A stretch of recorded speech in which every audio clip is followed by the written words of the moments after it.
जाति जनजाति का मामला जो अभी सामने आया पदोन्नति को लेकर, इसमें क्या लगता है कि कहीं ना कहीं सरकार, नीतीश सरकार जो कहती है कि हम सभी वर्गों के लिए काम करते हैं, वो चाहे हिंदू हो, मुस्लिम हो, अनुसूचित जाति हो या पिछड़ी जाति हो या अगड़ी जाति हो, सबके लिए काम करते हो, क्या लगता है कि कहीं ना कहीं ये एक विशेष वर्ग को टारगेट कर रहे हैं क्या?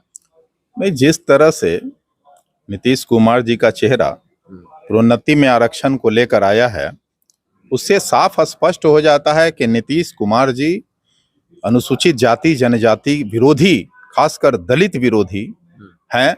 और उसी साजिश के तहत पिछले 13 अक्टूबर को उन्होंने बिहार में जब कैबिनेट किया तो उन्होंने बिहार में अनुसूचित जाति जनजाति को संविधान में प्रदत्त अधिकार जो मिले हुए हैं आरक्षण में प्रोन्नति का, उनसे उन्होंने वंचित करने का एक कुत्सित प्रयास किया है, जो बेहद दुर्भाग्यपूर्ण है। लोक जनशक्ति पार्टी रामविलास इसके कड़े शब्दों में निंदा करती है और किसी हद पर जाकर इसका विरोध करना स्वीकार करेगी। अनुसूचित जाति और जनजाति जो बिहार में निवास कर रहे हैं, उनकी हकमारी से कहीं भी हम समझौता नहीं करने को तैयार हैं। ठीक है, विरोध करना एक अलग बात है, लेकिन अब इसका निष्कर्ष क्या निकलेगा? आपकी पार्टी के द्वारा एक उचित कदम क्या उठाया जाएगा आगे चल के? निश्चित तौर पर हम लोग आंदोलन करेंगे इसके लिए, चूंकि नीतीश कुमार जी देखिए खंड खंड में, वर्ग वर्ग में समाज को पहले बांटने का काम किया। 17 वर्षों में उन्होंने इतने समाज को बांटा है कि समाज आज खंड खंड में विभाजित हो गया है। और वैसे में जो अनुसूचित जाति और जनजातियों का प्रोन्नति में अधिकार है, वो संविधान प्रदत्त बाबा साहब भीमराव अंबेडकर ने जो उन्हें संविधान के दायरे में रखते हुए प्रोन्नति में जो है आरक्षण का जो अधिकार उन्होंने दिया है, उसका कहीं ना कहीं अवहेलना नीतीश कुमार ने किया है। और इससे स्पष्ट हो रहा है कि कहीं ना कहीं अनुसूचित जाति जनजाति विरोधी है ये सरकार, और उनके वाजिब हक, जो संवैधानिक हक भी जो उनको संविधान के द्वारा प्रदत्त किए गए हैं, उनसे भी इनको वंचित करने का प्रयास किया जा रहा है। सवाल और भी है, जिस तरह से बिहार की राजनीति अब दिन प्रतिदिन गर्म होती जा रही है, जिस तरह से विदेश से आते ही तेजस्वी यादव ने जिस तरह से बीजेपी के साथ साथ आप लोगों पे, जितने भी एनडीए में टीम है, पार्टी है, उन सभी पे तंज कसते हुए कहा कि नरेंद्र मोदी जी 3 करोड़ लोगों को तो देते रहेगा रोजगार, हम तो 10 लाख को दे तो रहे हैं। इसको ये भी स्पष्ट करना चाहिए कि आज जो शिक्षक नियुक्ति का जो प्रमाण पत्र गांधी मैदान में बांट कर एक मेला का प्रदर्शनी उन्होंने किया, उसमें क्रेडिट वार क्यों कर रहे हैं? किसी पार्टी ने क्या दिया है क्या नियुक्ति?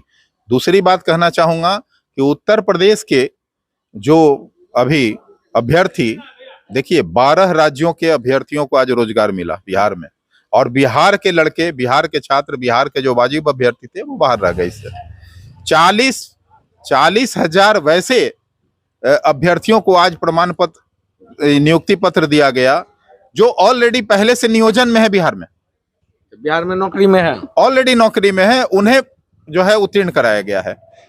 बाहर के 40 हजार, तो बाकी बचा कितना? दूसरी बात कहना चाहूंगा कि भाई ठीक है, नियुक्ति पत्र बांट रहे हैं, तो इन दलितों का क्या कसूर था?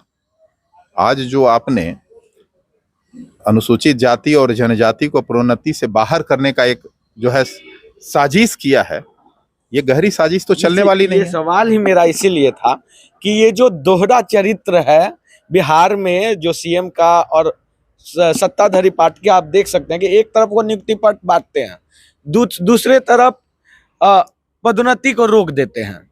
तो ये क्या है, माजरा क्या है? इसको रामविलास जो लोजपा है, पार्टी है, वो किस तरह से देखते हैं? हम लोग तो इसका जबरदस्त विरोध करते हैं, कड़े शब्दों में निंदा भी करते हैं। पिछले 13 अक्टूबर को उन्होंने गजट किया था इस बाबत, और बहुत साइलेंटली इसको ठंडे बस्ते में डालने का उन्होंने प्रयास किया, जिसे हमारी पार्टी कतई बर्दाश्त नहीं करेगी। हमारी पार्टी अनुसूचित जाति जनजाति के प्रोन्नति में आरक्षण की मजबूत पक्षधर है, और हम चाहते हैं कि उनको उनका वाजिब हक मिले।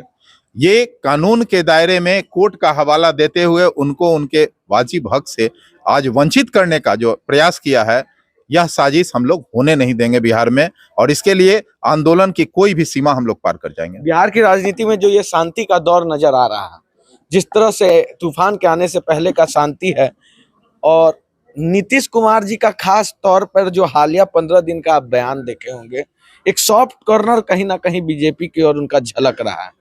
क्या कहीं इस बार फिर से बैकडोर से एंट्री तो नहीं तो है? नीतीश कुमार जी देखिए इतनी विश्वसनीयता अपनी खो दिए हैं कि थोड़ी भी हलचल होती है कि कोई भी बात होती है तो लोग यही समझते हैं कि नीतीश कुमार जी फिर पलटी मारे, चूंकि उनका रिकॉर्ड रहा है। और बिहार की जनता में अब वो विश्वास नहीं रह गया कि नीतीश कुमार क्या करने जा रहे हैं, तो इससे कतई इनकार नहीं किया जा सकता है। नीतीश कुमार जी ऐसे भी वहां सहज नहीं है।